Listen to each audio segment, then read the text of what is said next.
بسم اللہ الرحمن الرحیم۔ قرآن مجید میں اللہ تعالیٰ نے یہود و نصارہ کے اوپر کفر کا فتویٰ لگایا ہے۔ یہ فتویٰ لگانا ان کے شرکیہ اور کفریہ عقائد کی وجہ سے ہے۔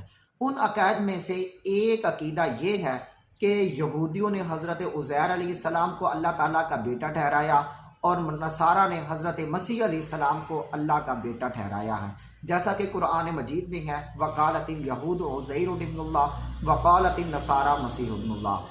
اللہ تعالیٰ فرماتے ہیں کہ یہ ایسے سخت الفاظ ہیں گویا کہ ان الفاظ کی وجہ سے آسمان پھٹ جائے، زمین شک ہو جائے، پہاڑ چلنے لگ جائیں۔ قرآن مجید کی یہ آیت دلالت کرتی ہے اس بات کی طرف کہ ولد کی نسبت کرنا اللہ تعالیٰ کی طرف یہ اتنی سخت ہے، جیسا کہ فرمایا تکاد السماوات یتفطرن منہ وتنشق الارض وتخر الجبال حدا ان دعوا للرحمن ولدا وما ينبغي للرحمن ان يتخذ ولدا، یعنی ولد کی نسبت کرنے والا اللہ تعالیٰ کی طرف وہ کافر اور مشرک ہے، اور یہ اتنے سخت الفاظ ہیں، اللہ رب العزت بہت ناراض ہیں۔ اس عقیدے کو لے کر جس عقیدے پر یہود و نصارہ پر کفر کا فتویٰ لگا، شرک کا فتویٰ لگا، وہی عقیدہ مرزا غلام احمد قادیانی کا بھی ہے۔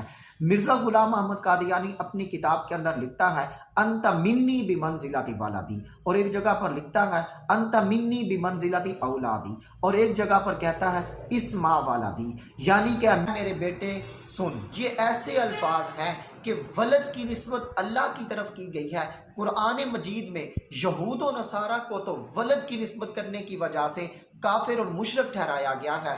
سوال یہ ہے کہ مرزا قادیانی نے جو اپنی نسبت بیٹے کی اور اللہ تعالیٰ کی طرف کی ہے، کیا وہ مشرک اور کافر نہیں ٹھہرتا؟